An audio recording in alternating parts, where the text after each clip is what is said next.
The 51-year-old's interest in the tragedy extended beyond that of billions of people around the world shocked at the use of real firearms and ammunition in a movie scene.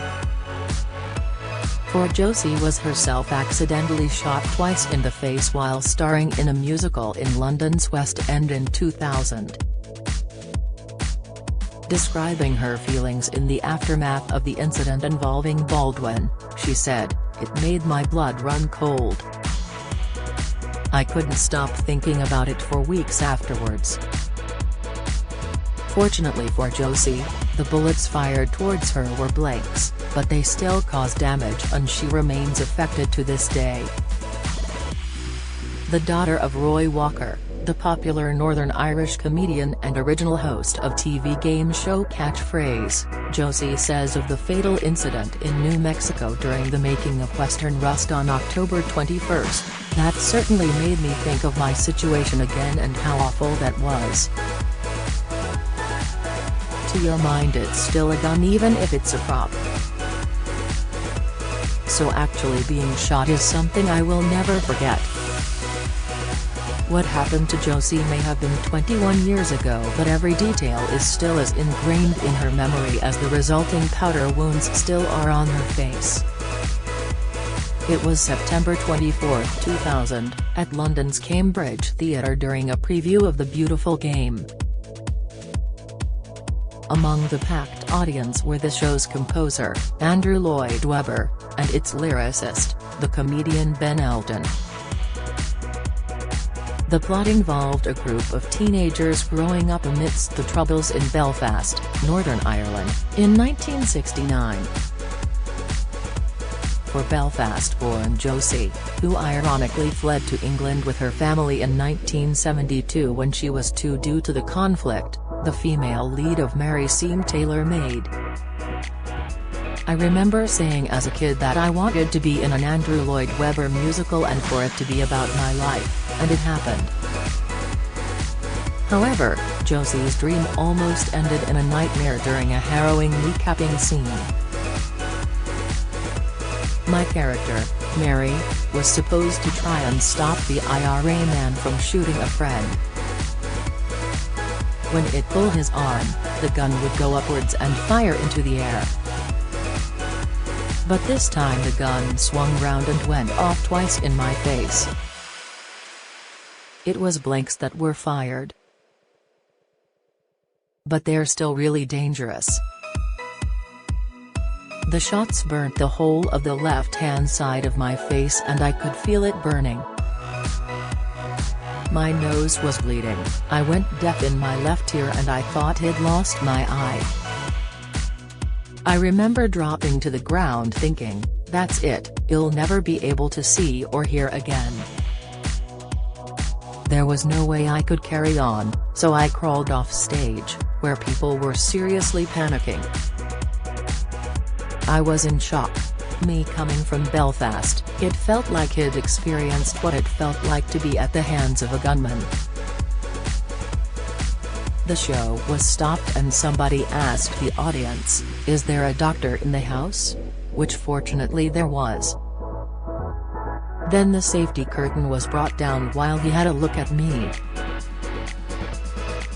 He said, your eye's all right, but your face is really badly burned. It was 2 days before opening night, so I said I'm going to carry on. Everyone reckoned I shouldn't, but I thought, if I don't carry on now, I won't be able to go back on stage again. I need to get through this. So Ben Elton went out on stage and told the audience what had an accident, but he didn't say what it was or who was involved. The audience hadn't realized.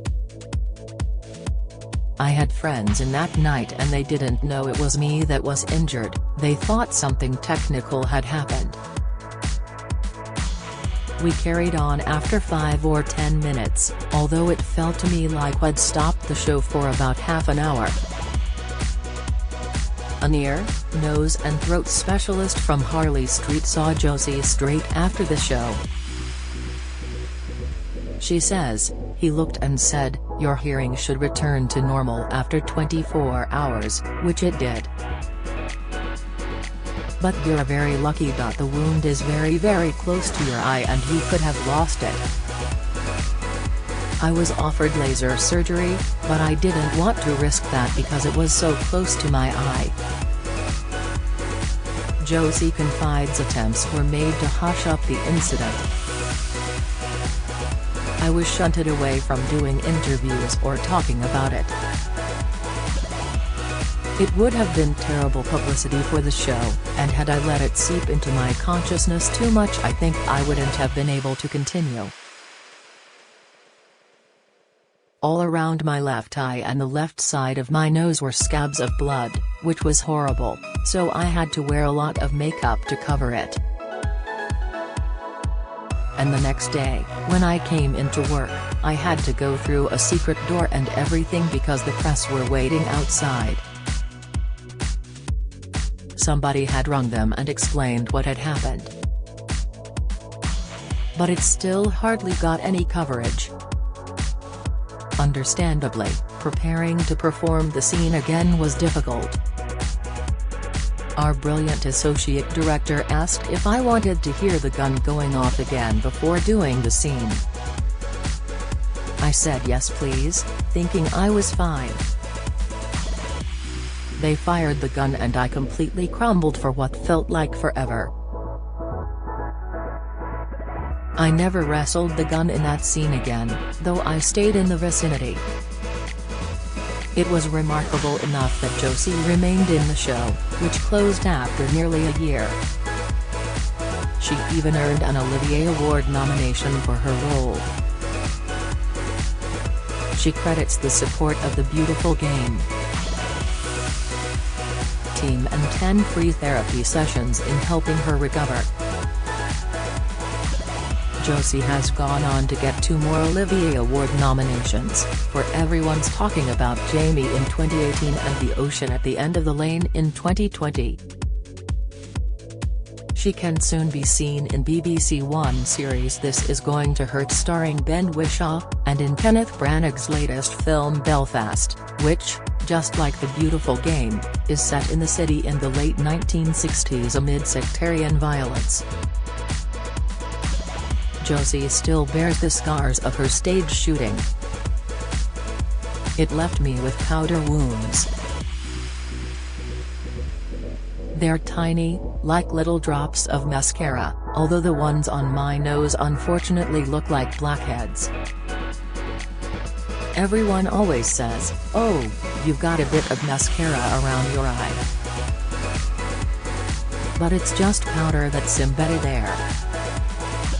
It's not hideous or anything.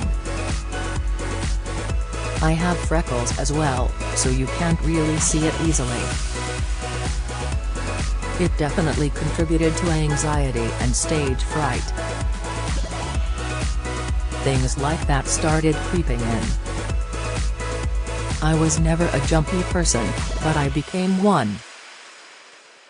I couldn't have loud noises.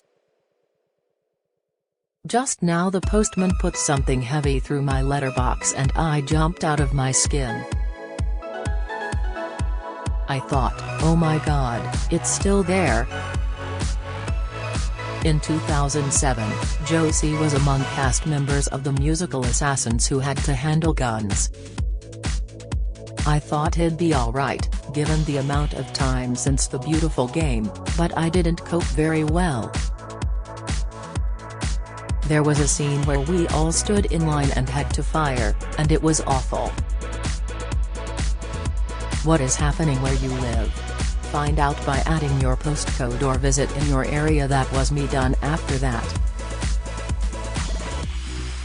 I wouldn't ever use a gun on stage again or have one near me.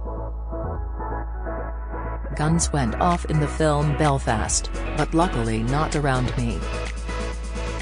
Anyone who's had some sort of accident with a gun will tell you how unique an experience it is. Awful. I hope I never have to go through anything like that again.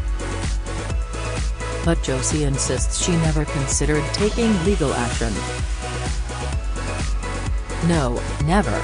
I didn't want it to be a defining moment and be known as the woman who got shot in the face on stage. But I do remember it, and it comes back to mind when I'm faced with something like this. By this, she means the killing of Ms. Hutchins and the simultaneous wounding of director Joel Souza. The story from that set beggars belief, she says. I'd love to know what the hell was going on there. I've thought a lot about her. I looked at photos of her and felt devastated for her family. It's so terribly sad. It should not have happened. She hopes lessons will be learned and acted upon. I will be taking a big interest in what the industry will do going forward. It's bigger now than just this person dying. It has to be addressed. We can't just have a funeral and say that was awful, let's put it behind us. There is no reason now for people to say they want to use a real gun on set because it looks or sounds more authentic. There must be better alternatives, because things can go wrong, and that's what happened with me.